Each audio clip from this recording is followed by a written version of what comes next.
সেই দিন আর বেশি দূরে নয়। That day is not so far when even the key of White House will be in the hands of Muslim Ummah. সেই দিন বেশি দূরে নয় যেই দিন আমেরিকার ওয়াশিংটনের হোয়াইট হাউসের চাবিও মুসলমানদের দখলে আসবে। কথা বলেন ঠিক কিনা মুসলমান? কোরআন আল কারীম নাজিল হয়ে গেল। আল্লাহ রাব্বুল আলামিন বলেন, وأنذر عشيرتك الأقربين।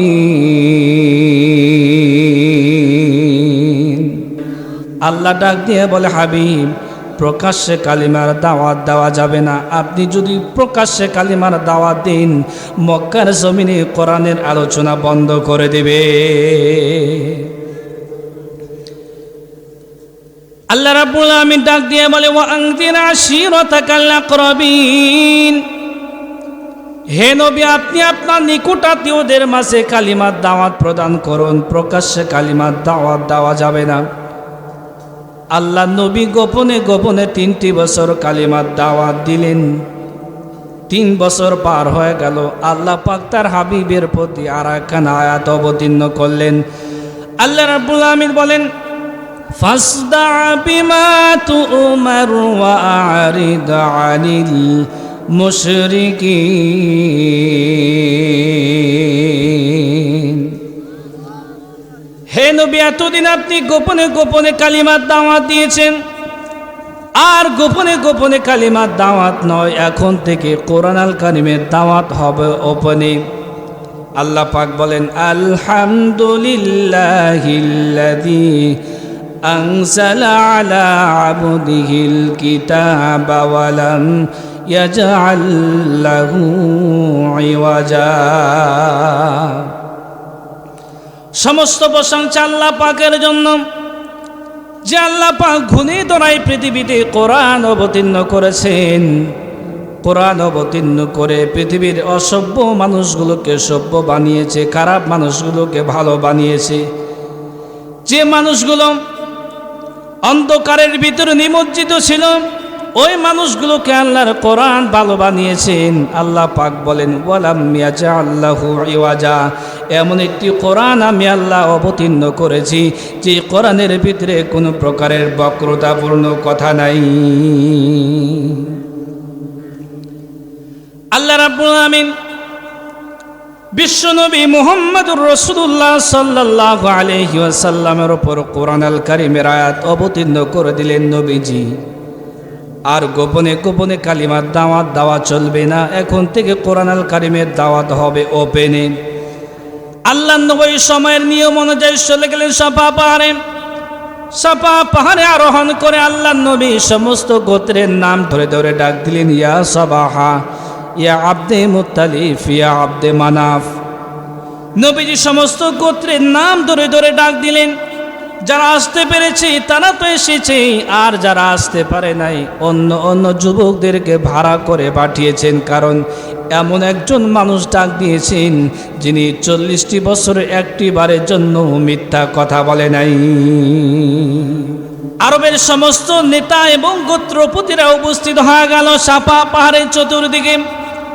আল্লাহ নবী ডাক দিয়া বলে, শোনো শোনো, শুনে নাও, আমি যদি তোমাদেরকে কথা বলি, এই সাফা পাহাড়ের চতুর্দিকে কাফের বেঈমানেরা উট পেতে বসে আসে মুসলমানকে হত্যা করার জন্য, তাহলে কি তোমরা বিশ্বাস করবে? ওই সময় আরবের নেতারা জবাব দিলেন, হা হা হা, মা জাররাবনাকা ইল্লা সাদিকান। নবী মুহাম্মদুর রাসূলুল্লাহ সাল্লাল্লাহু আলাইহি ওয়াসাল্লাম, আপনি আমাদেরকে যা বলবেন অবশ্যই আমরা মেনে নিব, কারণ জীবনে আপনি আমাদেরকে মিথ্যা প্ররোচনা দেন নাই। 40টি বছরে একটি বারের জন্য আপনি মিথ্যা কথা বলেন নাই। আল্লাহ নবী ডাক দিয়া বলেন, তাওহীদের মিশন এবং ভীষণ প্রকাশ করলেন।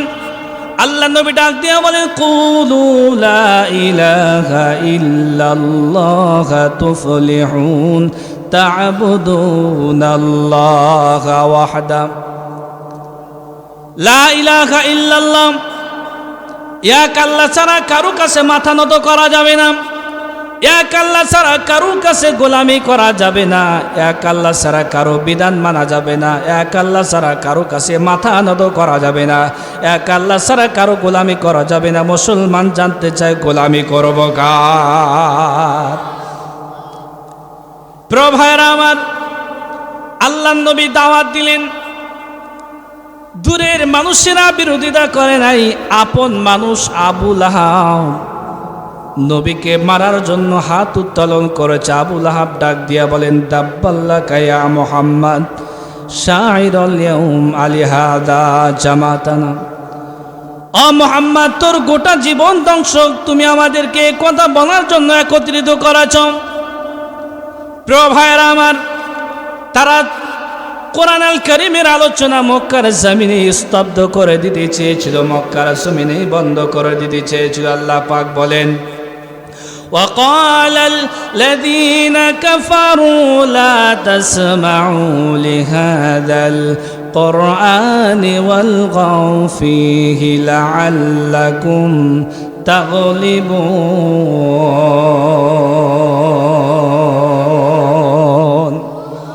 আল্লাহু আকবার হয় নাই, আরো জোরে বলি আল্লাহু আকবার। আকাশ বাতাস মুখরিত করে বলি আল্লাহু আকবার।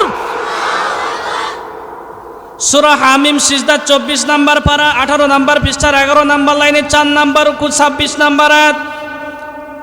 আল্লাহ পাক বলেন, নবী হে, দুনিয়ার কাফেরদের স্বভাব, কোরআনের আওয়াজ শোনার পরে তারা বলবে কোরআন চলতে দেওয়া যাবে না। দুনিয়াতে গান বাজনা, ভিডিও থিয়েটার, সিনেমা, যাত্রা, মদ, গাঁজা, ইয়াবা, হেরোইন, ফেন্সিডিল সব চলবে, আল্লাহর কোরআন চলতে দেওয়া যাবে না। কেননা ওরা ভালোভাবে জানে আল্লাহর কোরআন যদি বাংলার সংসদে প্রতিষ্ঠিত হয়ে যায়, অবৈধভাবে ক্ষমতার মস্তাদের টিকে থাকা যাবে না। ওই জন্য তারা সিদ্ধান্ত নিয়েছে, কোরআনের তাফসিরগুলো বন্ধ করে দাও, কোরআনের মুফাসসিরদেরকে জেলখানায় বন্দী করে দাও। এই জন্য কোরআনের পাখি আল্লামা সাঈদী 13 বছর জেলখানায় মানবতার জীবন যাপন করেছে, ঠিক কিনা? প্রিয় ভাইরা আমার, আল্লাহ রাব্বুল আলামিন এইভাবে বিশ্বনবী মুহাম্মদুর রাসূলুল্লাহ সাল্লাল্লাহু আলাইহি ওয়াসাল্লাম কালিমার দাওয়াত দিলেন প্রকাশ্যে। আন্তর্জাতিক পরিমণ্ডলে কোরআন আল কারীমের আলোচনা ছড়িয়ে পড়ল। তারা সিদ্ধান্ত গ্রহণ করল, রাতের বেলায় বিশ্বনবী মুহাম্মদুর রাসূলুল্লাহ সাল্লাল্লাহু আলাইহি ওয়াসাল্লামকে দুনিয়া থেকে শেষ করে দিতে হবে। কাফেরদের অবৈধ সংসদ ভবন না দুয়ার বৈঠকে তারা নবীর বিরুদ্ধে 3 প্রকারের সিদ্ধান্ত গ্রহণ করল। তারা কি 3 প্রকারের সিদ্ধান্ত গ্রহণ করেছিল? আল্লাহ পাক 1500 বছর পূর্বে সূরা আনফালের 30 নম্বর আয়াতে আল্লাহ নবীকে জানিয়ে দিয়েছে। প্রিয় ভাইরা আমার, গভীর মনোযোগ। আল্লাহ রাব্বুল আমিন বলেন, ওয়া ইয ইয়ামকুরু বিকাল্লাযীনা কাফারু লিয়ুসবিতুকা আও ইয়াকতুলুকা আও ইউখরিজুকা ওয়া ইয়ামকুরুনা ওয়া ইয়ামকুরুল্লাহ। 9 নম্বর পারা 19 নম্বর পৃষ্ঠা 9 নম্বর লাইনে 3 নম্বর 30 নম্বর আয়াত।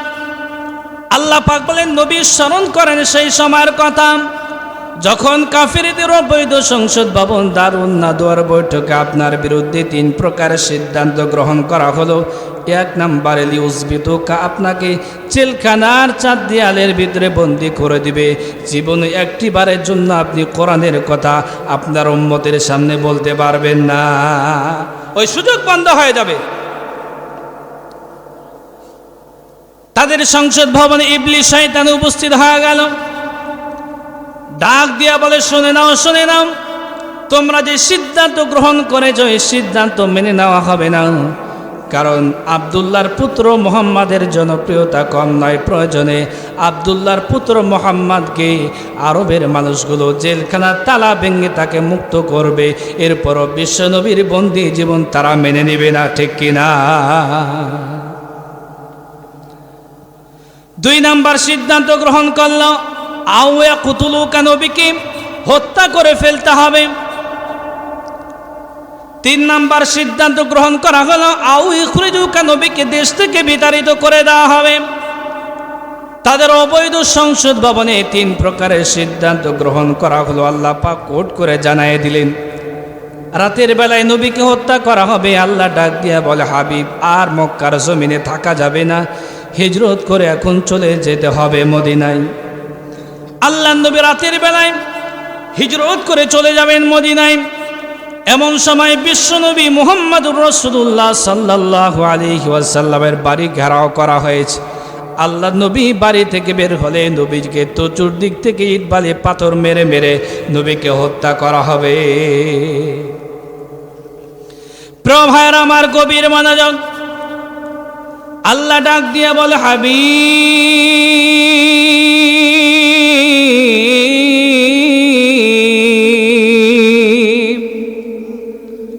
হাবিব, এক মুষ্টি বালি নিয়ে শাওয়াতিল উজু বলে আপনি নিক্ষিপ্ত করে দেন। আল্লাহ নবী এক মুষ্টি বালি নিয়ে শাওয়াতিল উজু বলে নিক্ষিপ্ত করে দিলেন। আল্লাহর কোরআন তা প্রমাণ করেছে। আল্লাহ পাক বলেন, ওয়ামা রামাইতা ইদ রামাইতা ওয়ালাকিন্নাল্লাহা রামা। আল্লাহ নবী শাওয়াতিল উজু বলে দম বলে নিক্ষিপ্ত করে দিলেন।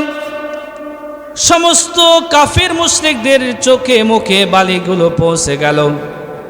আল্লাহ নবী অমনি বাড়ি থেকে বের হয়ে চলে গেলেন আবু বকরের বাড়িতে। আল্লাহ ডাক দিয়ে বলে, হাবিব, আপনি যখন নিক্ষিপ্ত করেছেন, ওয়ামা রমাইতা ইদ রমাইতা, আপনি শুধু নিক্ষিপ্ত করেছেন, কাফের মুশরিকদের চোখে মুখে বালিগুলো পৌঁছাবার দায়িত্ব আমি আল্লাহ। প্রিয় ভাইয়েরা আমার, গভীর মনোযোগ। বিশ্বনবী মুহাম্মদুর রাসূলুল্লাহ সাল্লাল্লাহু আলাইহি ওয়াসাল্লাম আবু বকরকে নিয়ে চলে গেলেন হিজরত করে মদিনায়। মদিনায় যাওয়ার পরে বদর হলো, উহুদ হলো, খন্দক হলো, হুনাইন হলো, মক্কা বিজয় হলো। সারা পৃথিবীকে বিশ্বনবী মুহাম্মদুর রাসূলুল্লাহ সাল্লাল্লাহু আলাইহি সাল্লাম নেতৃত্ব দিয়েছেন। আল্লাহর কোরআন দ্বারা 10 বছর সারা পৃথিবী শাসন করেছেন। অন্যায় দূরীভূত হয়েছে, চুরি বন্ধ হয়েছে, ডাকাতি বন্ধ হয়েছে, জেনা বন্ধ হয়েছে, ধর্ষণের সেঞ্চুরিও বন্ধ হয়েছে। একটু আওয়াজ দিয়ে বলতে হবে ঠিক কিনা? প্রভায়ন আমার, এ বাংলাদেশ স্বাধীন হওয়া 53 বছর পার হয়ে গেল। আজ পর্যন্ত বাংলাদেশের একজন চিহ্নিত চোরদের হাত কাটা হয় নাই। বাংলার জমিন প্রতিদিন পেপার পত্রিকা খুললেই চুরি, গুম, খুন, হত্যা আর রাহাজানি বাংলার জমিনে আসে না নাই? আর একটু জোরে বলতে হবে, আসে না নাই? আমি বলতে চাই, মানব রচিত ব্রিটিশদের তৈরি করা সংবিধান দিয়ে বাংলার জমিন থেকে জেনা বন্ধ হবে না। যদি বাংলার জমিন থেকে জেনা বন্ধ করতে হয়, আয-যানিয়াতু ওয়াজ-যানি ফাজলিদু কুল্লা ওয়াহিদিন মিনহুমা মিয়াতা জালদা, সূরা নূরের 2 নম্বর আয়াতখানা সংবিধানের সংসদ ভবনে আপনি লিপিবদ্ধ করে দেন। একজন প্রভাবশালী জেনাকারিনীকে প্রকাশ্যে বাইতুল মুকাররমের স্কয়ারের পাশে প্রকাশ্যে ফাঁসির মঞ্চে ঝুলিয়ে যদি হত্যা করা হয়, কিয়ামত পর্যন্ত জেনা করা তো দূরের কথা, যুব সমাজের স্বপ্নদোষ হয়ে যাবে। কথা বলেন ঠিক কিনা মুসলমান? আল্লাহর কোরআনের কথা সভাপতির মন মতো হবে না। আল্লাহর কোরআনের কথা সেক্রেটারির মন মতো হবে না। আল্লাহর এই কোরআনের কথা চেয়ারম্যানের মন মতো হবে না। কোরআনের কথা মেম্বারের মন মতো হবে না। কোরআনের কথা ডিসি, এসপি, ওসি, আমলা, কামলা, চেয়ারম্যান, মেম্বার আর চৌকিদারের মন মতো হবে না। আল্লাহর কোরআনের কথা হবে তেমন, কোরআনের মালিক বলতে বলছে যেমন। কথা বলেন ঠিক কিনা মুসলমান? প্রিয় ভাইয়েরা আমার, আল্লাহর এই কোরআন সংসদ ভবনে যাক, এটা আপনারা চান কি চান না? আর একটু জোরে বলতে হবে, চান কি চান না? যদি আল্লাহর কোরআন এই সংসদ ভবনে পাঠাতে পারেন, আল্লাহর কোরআন হাতে নিয়ে বলতে পারি, চুরি বন্ধ হবে, ডাকাতি বন্ধ হবে, চুরি করে খাওয়া বন্ধ হবে। দেশের 1000 কোটি টাকা আত্মসাৎ করে বিদেশের বিকম্পরে বাড়ি বানিয়েছে, ওই চোরদের ধরে হাত যদি কেটে দেওয়া হয়, আল্লাহর কসম করে বলতে পারি, কিয়ামত পর্যন্ত গরিব অসহায় মানুষের 2 টাকা চুরি করে খাওয়ার মতো দুঃসাহস কোন ডাকাত, এমপি, মন্ত্রী, chairman, member, TNO, UNO, DC, SP আর ওসি দেখাতে পারবে না। কথা বলেন ঠিক কিনা মুসলমান? আল্লাহর কোরআনের পক্ষে কারা কারা আছেন, 2 হাত তুলে আল্লাহকে দেখায় দেন। বিশ্বনবী মুহাম্মদুর রাসূলুল্লাহ সাল্লাল্লাহু আলাইহি সাল্লাম মসজিদে নববীতে সাহাবায়ে কেরামের সামনে বসে আছেন। এমন সময় হযরতে জিবরাইল আলাইহিস সালাম বিশ্বনবী মুহাম্মদুর রাসূলুল্লাহ সাল্লাল্লাহু আলাইহি ওয়াসাল্লামের কাছে আগমন করলেন। সাহাবায়ে কেরাম তা বুঝতে পারলেন। কিছুক্ষণ পরে আল্লাহর নবী রাহমাতাল লিল আলামিন দুই হাত আসমানের দিকে তুলে আল্লাহর কাছে দোয়া করলেন। সবাই আমার সঙ্গে বলুন, আল্লাহুম্মা জিদনা ওয়ালা তানকুসনা ওয়া আকরিমনা ওয়ালা তুহিন্না ওয়া আতিনা ওয়ালা তাহরিমনা ওয়া আথিরনা ওয়ালা তুসির আলাইনা ওয়া আরদিনা ওয়ারদ আন্না। আল্লাহ নবী হাত নামাতে দেরি করেছেন। আল্লাহ পাক সঙ্গে সঙ্গে সূরাতুল মুমিনুনের 10টি আয়াত অবতীর্ণ করে দিলেন। ইমাম বুখারী 194 হিজরিতে তার স্বতন্ত্র কিতাব আদাবুল মুফরাদের ভিতরে লিপিবদ্ধ করেছেন। এই আয়াতখানা অবতীর্ণ হওয়ার পরে আরবের মানুষগুলো বেদুইন আম্মাজান আয়েশা সিদ্দিকা রাদিয়াল্লাহু তাআলা আনহাকে প্রশ্ন করলেন, মা আয়েশা, আমার নবীর চরিত্র সম্পর্কে আমরা জানতে চাই। আল্লাহর নবী ডাক দিয়া বলেন, তোমরা কি আল্লাহর কোরআন পড়ো নাই? কানা খুলুকুল কোরআন, এই কোরআন আল কারীম 30 পারা কোরআন পাতার কোরআন। আর বিশ্বনবী মুহাম্মদুর রাসূলুল্লাহ সাল্লাল্লাহু আলাইহি ওয়াসাল্লাম প্র্যাকটিক্যালি কোরআন। ইমাম সুয়ুতি রাহমাতুল্লাহি আলাইহি তাফসিরে খাজানের ভিতরে এসেছে, আমি যতগুলো তাফসির গ্রন্থ পড়েছি সমস্ত তাফসির কারকবিদ এই আয়াতের ব্যাপারে একমত। তাফসিরে তাবারির ভিতরে ইমাম তাবারি রহমাতুল্লাহি আলাইহি, যার জন্ম 224 খ্রিস্টাব্দে, ইমাম তাবারি রহমাতুল্লাহি আলাইহি বলেন, আল্লাহ রাব্বুল আমিন সূরাতুল মুমিনুন অবতীর্ণ করার পরে আল্লাহ পাক 3টি জিনিস আল্লাহ পাক নিজ হাত দিয়া তৈরি করেছেন। তার এক নম্বরে হযরতে আদম আলাইহিস সালাম। হযরতে আদম আলাইহিস সালামকে আল্লাহ পাক নিজ হাত দ্বারা তৈরি করেছেন। খলাকাল্লাহু তাআলা বিয়াদিহি। 2 নম্বরে আল্লাহ পাক হযরতে মূসা আলাইহিস সালামের উপর যে তাওরাত অবতীর্ণ হয়েছে, তাওরাতের পাণ্ডুলিপি আল্লাহ পাক নিজ হাত দ্বারা তৈরি করেছেন। 3 নম্বরে জান্নাতে আদন, যে জান্নাতে আদনের ভিতরে পৃথিবীর অন্য কোনো ইবাদত দিয়ে জান্নাতে প্রবেশ করা যাবে না। এই জান্নাতে আদনের ভিতরে শুধুমাত্র কেবলমাত্র প্রবেশ করবে যারা মুত্তাকি গুণ যারা অর্জন করবে, তারাই শুধুমাত্র কেবলমাত্র জান্নাতে আদনের ভিতরে প্রবেশ করতে পারবে। জোরে জোরে বলি সুবহানাল্লাহ। প্রিয় ভাইরা আমার, আল্লাহ রাব্বুল আমিন কোরআন আল কারীম অবতীর্ণ করলেন। আল্লাহ পাক বলছেন, কদ আফলাহাল মুমিনুন, মুমিন যারা সফলতা অর্জন করেছে তারা। মুসলমান, আল্লাহ কোন সময়ে কোরআন আল কারীমের সূরাতুল মুমিনুন অবতীর্ণ করেছেন? সূরা মুমিনুন অবতীর্ণ হয়েছে মক্কার জমিনে। যখন সূরা মুমিনুন অবতীর্ণ হয়ে গেল, তখন সারা পৃথিবীতে মুসলমানদের উপর জুলুম নির্যাতন চলতেছে। প্রিয় ভাইরা আমার, আল্লাহ রাব্বুল আমিন সূরাতুল মুমিনুনের 12 নম্বর আয়াতে আমরা যে দুনিয়ার জমিনে এসেছি, আমরা নারী পুরুষ আমরা যারা দুনিয়ার জমিনে এসেছি, আওয়ালাম ইয়ারাল্লাযীনা কাফারু আন্নাস সামাওয়াতি ওয়াল আরদা কানাতা রাতকান ফাফাতাকনাহুমা ওয়াজআলনা মিনাল মাই কুল্লা শাইইন হাইয়্যু আফালা ইউমিনুন।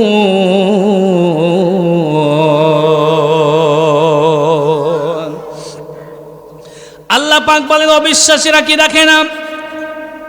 আন্নাস সামাওয়াতি ওয়াল আরদ, আল্লাহ পাক আসমান জমিন তৈরি করার পূর্বে একসঙ্গে মিলিত হয়েছিল, একত্রিত হয়েছিল। কানাতা রাতকান ফাফাতাকনাহুমা। আল্লাহ পাক অদৃশ্যের বিশাল বিকট একটি আওয়াজের মধ্য দিয়া আসমান থেকে জমিনকে আল্লাহ পাক পৃথক করে দিয়েছেন। আল্লাহ পাক শেষের অংশে বলতেছেন, ওয়াজআলনা মিনাল মাই কুল্লা শাইইন হাই। প্রাণবান আল্লাহ যা কিছু বানিয়েছেন সব কিছু বানিয়েছেন পানি থেকে।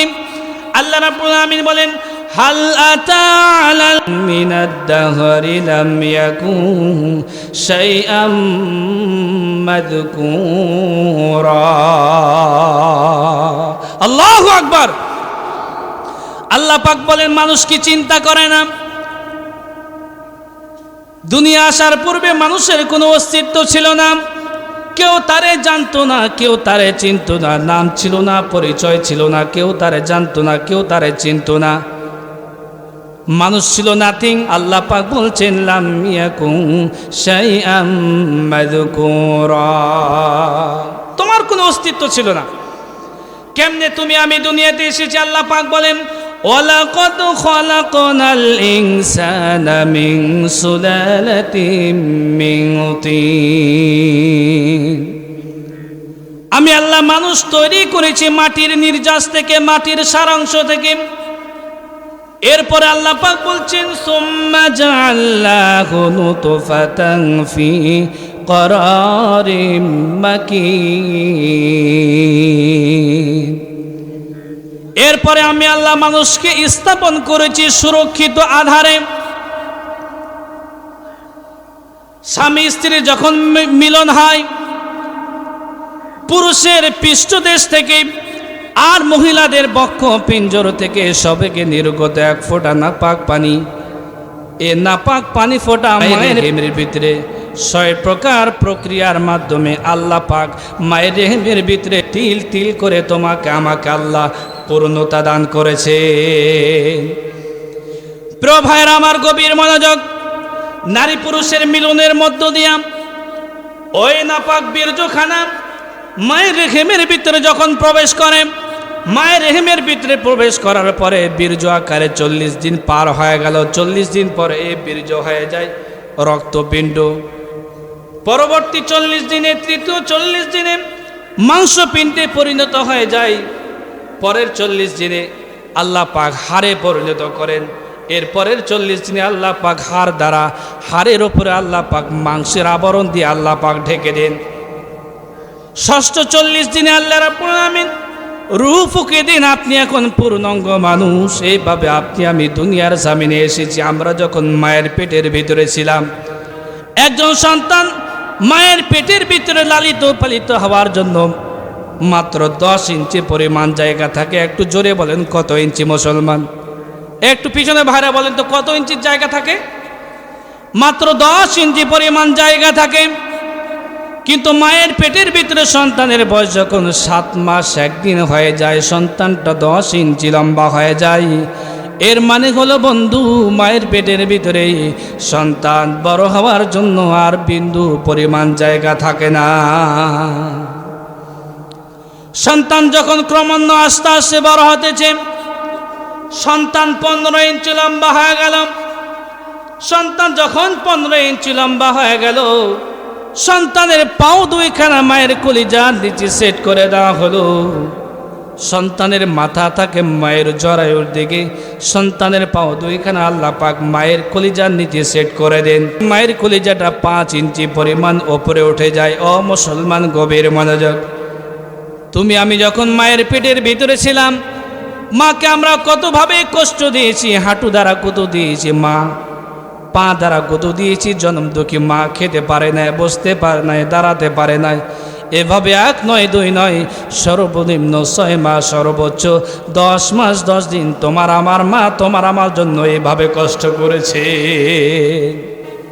আধুনিক চিকিৎসা বিজ্ঞান তা প্রমাণ করেছেন যে সন্তান মায়ের পেটের ভিতরে সবচাইতে কম নড়াচড়া করেন এমন একটি সন্তান মায়ের কলিজায় কমপক্ষে 4500 পাও দ্বারা লাথি মারে। কত হাজার? এ লাথি আমিও মেরেছি, আমার বাম পাশে দুইজন ব্যক্তি, সম্মানিত ব্যক্তি বসে আছেন, তারাও তাদের মায়ের কলিজায় 4,500 পাও দ্বারা লাথি মেরেছে। আমার সামনে যারা যুবক ভাইরা বসে আছেন, আপনারাও আপনার মায়ের কলিজায় 4,500 পাও দ্বারা লাথি মেরেছে। এজন্য আমি বলি, মা রে, ও মা, তোমার যদি 5টা সন্তান হয়, মাও একটা সন্তানকে কোরআনের হাফেজ বানাবে, মা একটা সন্তানকে আলেম বানাবে, একটা সন্তানকে মসজিদের ইমাম বানাবে।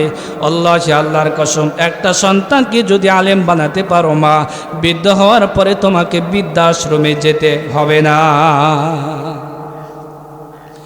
আজ বাংলাদেশে নামি দামি সন্তান বা বাবারে দিয়ে এসেছে বৃদ্ধাশ্রমে, ডাক্তার, ইঞ্জিনিয়ার, প্রফেসর, ব্যারিস্টার, টাকা পয়সার কোনো অভাব নাই, দামি দামি বিলাসবহুল বাড়িতে থাকে, টাকা পয়সার কোনো অভাব নাই। মা বাবারে জন্ম দুঃখী মা বাবারে রেখে এসেছে বৃদ্ধাশ্রমে, এমন কুলাঙ্গার সন্তান এদেশে আসে না নাই? প্রভায়ের আমার, একটা সন্তানকে যদি কোরআনের হাফেজ বানাতে পারেন, এই সন্তান আপনাকে তো বৃদ্ধাশ্রমে যেতে হবে না, বরঞ্চ এই সন্তান আপনাকে জান্নাত পর্যন্ত নিয়ে যাবে, ঠিক কিনা?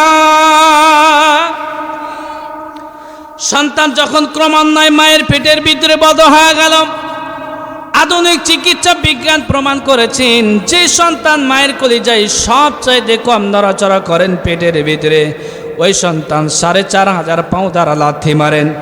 আধুনিক চিকিৎসা বিজ্ঞানী বাবার কলিজা আর মায়ের কলিজা তাদের ল্যাবের ভিতরে পরীক্ষা নিরীক্ষা করে দেখেছেন, 4,500 লাথির একটি লাথিও কোনো সন্তান যদি বাবার কলিজায় মারত, বাবার সঙ্গে সঙ্গে জায়গায় মৃত্যুবরণ করত।